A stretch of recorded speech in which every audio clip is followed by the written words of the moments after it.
Good morning. Welcome to today's knee-jerk devotional for September 16th, 2021, daily spiritual insight for the short attention span. Our passage this morning is Matthew 5, 1 through 10. It goes like this.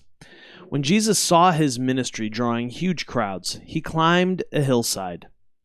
Those who were apprenticed to him, the committed, climbed with him. Arriving at a quiet place, he sat down and taught his climbing companions. This is what he said. You're blessed when you're at the end of your rope. With less of you, there is more of God and his rule. You're blessed when you feel you've lost what is most dear to you. Only then can you be embraced by the one most dear to you.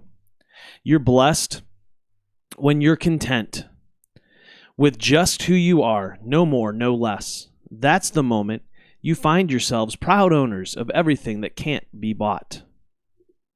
You're blessed when you've worked up a good appetite for God.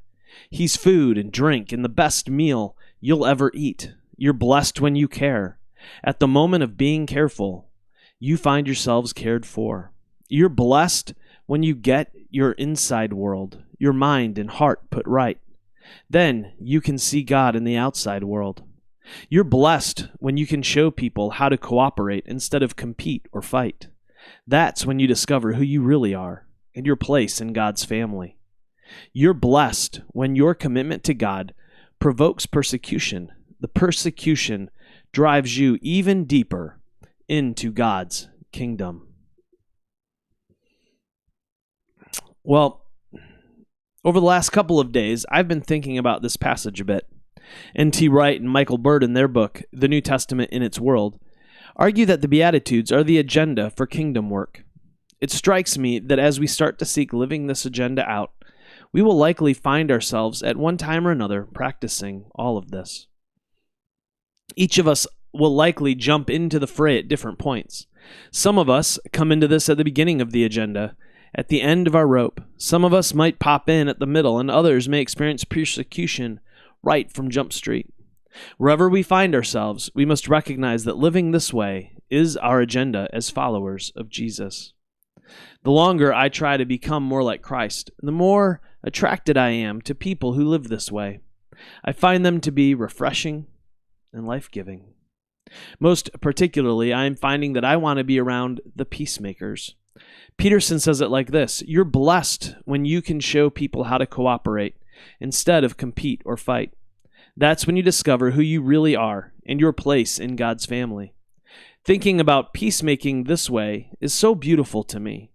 The idea of teaching people to cooperate as opposed to competing feels subversive in our world today. There are so many stories about leaders in our government who refuse to find middle ground positions of cooperation because they can't look like they are capitulating to the other side.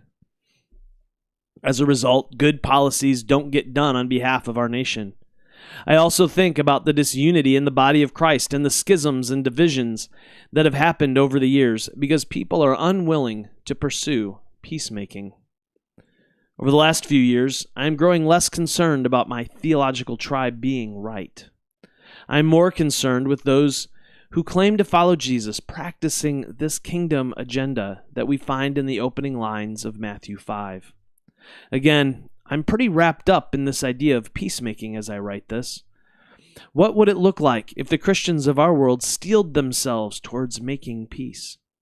How would our neighborhoods, towns, cities, states, and nation change if there was a collective effort toward teaching people to cooperate with one another?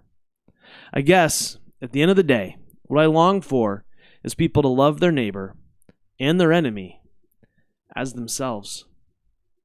Until tomorrow, love well, my friends.